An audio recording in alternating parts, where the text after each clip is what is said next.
Assalamualaikum warahmatullahi wabarakatuh. Dear students, welcome to my channel. And today I am teaching about how we calculate molecular mass of any compound or any molecule. Okay, if we have some of molecule, for example, water, glucose, benzene, and carbon dioxide.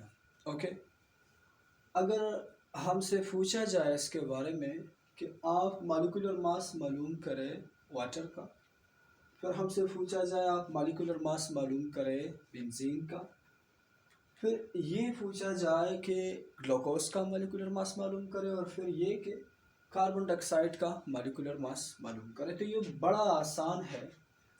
आपको करना सिर्फ ये है कि आपको atomic mass मालूम होना चाहिए। मॉलिक्यूल जो है वो बना होता है दो या दो एटम से ज़्यादा, ठीक है ना। तो आपको उस एक एटम का जो एटॉमिक मास है वो मालूम होना चाहिए, ठीक है। अगर वो हाइड्रोजन प्लस ऑक्सीजन से बना है तो आपको हाइड्रोजन का एटॉमिक मास मालूम होना चाहिए, और उसके साथ साथ ऑक्सीजन का एटॉमिक मास मालूम होना चाहिए। दूसरे में आपको कार्बन का एटॉमिक मास होना मालूम होना चाहिए, और इसके बाद आपको हाइड्रोजन का भी एटॉमिक मास मालूम होना चाहिए, ठीक है। अब ये तीसरे में देखें, कार्बन का एटॉमिक मास मालूम होना चाहिए, हाइड्रोजन का एटॉमिक मास मालूम होना चाहिए, और ऑक्सीजन का एटॉमिक मास मालूम होना चाहिए, ठीक है। मैं आता हूँ हल करने के लिए, सोल्यूशन की तरफ आते हैं कि कैसे इसको हल करें। देखो H2O, अब हम यहाँ देख रहे हैं कि H2 का मतलब यहाँ ये है कि 2 हाइड्रोजन है, और जो इसका एटॉमिक मास है 1.008 ग्राम। तो हमने जो 0 पॉइंट के बाद जो 008 है वो हमने स्किप कर दिया, ठीक है। हम क्या करते हैं, डायरेक्ट 1 लगाते हैं, 2 को 1 के साथ मल्टीप्लाई करेंगे, फिर एडिशन लगाएंगे, जमा लगाएंगे, और उसके बाद हम 1 जो है ऑक्सीजन है और 16 इसका एटॉमिक मास है, 1 को 16 के साथ मल्टीप्लाई करेंगे। उसके बाद हम 2 + 16 ऐड करते हैं, और देखो मॉलिक्यूलर मास है ये किसका, वाटर का ये मॉलिक्यूलर मास है। इसी तरह से एटॉमिक मास ऑफ कार्बन जो है वो 12 है, एटॉमिक मास ऑफ हाइड्रोजन 1.008 ग्राम है, ठीक है ना, कांस्टेंट है, ये हर जगह सेम होता है इसका एटॉमिक मास, ठीक है। C6H6, इसका मतलब ये है 6 हाइड्रोजन है और 6 कार्बन है। तो 6 हाइड्रोजन और 6 कार्बन क्या बनाता है, बेंजीन बनाता है। 6 कार्बन और जो इसका एटॉमिक मास है हम उसको मल्टीप्लाई करेंगे, बाद में एडिशन लगाएंगे, और उसके बाद 6 हाइड्रोजन है और 1 इसका एटॉमिक मास है, उस दोनों को मल्टीप्लाई करके फिर जो मल्टीप्लिकेशन आती है उसको जमा करके क्या आएगा, मॉलिक्यूलर मास आएगा।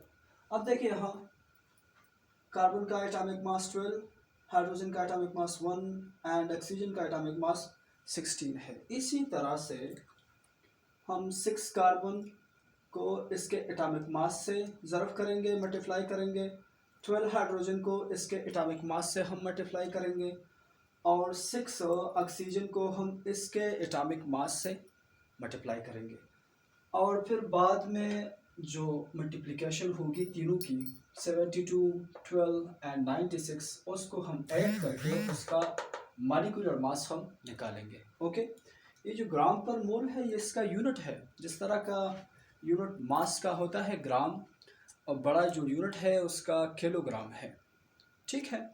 तो उसके बाद हम आते हैं कार्बन डाइऑक्साइड के। एटॉमिक मास इसका क्या है, 12 ग्राम है। एटॉमिक मास ऑक्सीजन का 16 है। बड़ा आसान है, इतना मुश्किल नहीं है, सेम सेम मेथड है। मॉलिक्यूलर मास किस तरह से मालूम करना है आपको जो मॉलिक्यूल के एटमों से बना होता है उस एटम का आपको एटॉमिक मास मालूम होना चाहिए, और जितने एटम है उसके साथ उसका एटॉमिक मास आपको मल्टीप्लाई करना है। जब मल्टीप्लाई करेंगे तो फिर जो 2 चीज़ें या 3 चीज़ें होगी मल्टीप्लिकेशन में वो आपको ऐड करने हैं, और उसके बाद आपको क्या मिलेगा, molecular mass of that compound मिलेगा, ठीक है, या दैट मॉलिक्यूल मिलेगा। उसके बाद मैंने एक जनरल सी मिसाल ली है H2O2 की, NH3 की, C6H22O11 की और CO3 की। ठीक है, ये भी इसी तरह की हैं। देखो H2, मैंने बताया कि H2 का जो एटॉमिक मास है वो 1 है, ऑक्सीजन का 16 है। मैंने ऐड करके इसका क्या निकाला, 34 ग्राम पर मोल निकाला।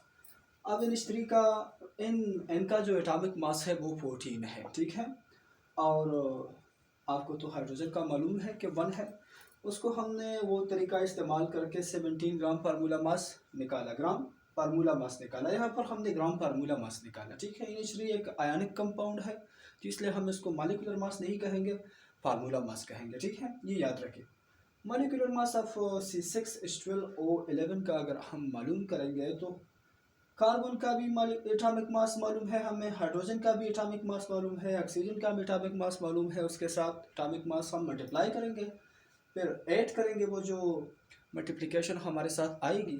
और जब हम ऐड करते हैं तो उसके बाद हमारे पास जो रिजल्ट आता है वो क्या होता है, molecular mass of that compound होता है। ठीक है, इसी तरह से ये भी है CO3, कार्बन का एटॉमिक मास मालूम है कितने हैं, उस नंबर को मल्टीप्लाई करके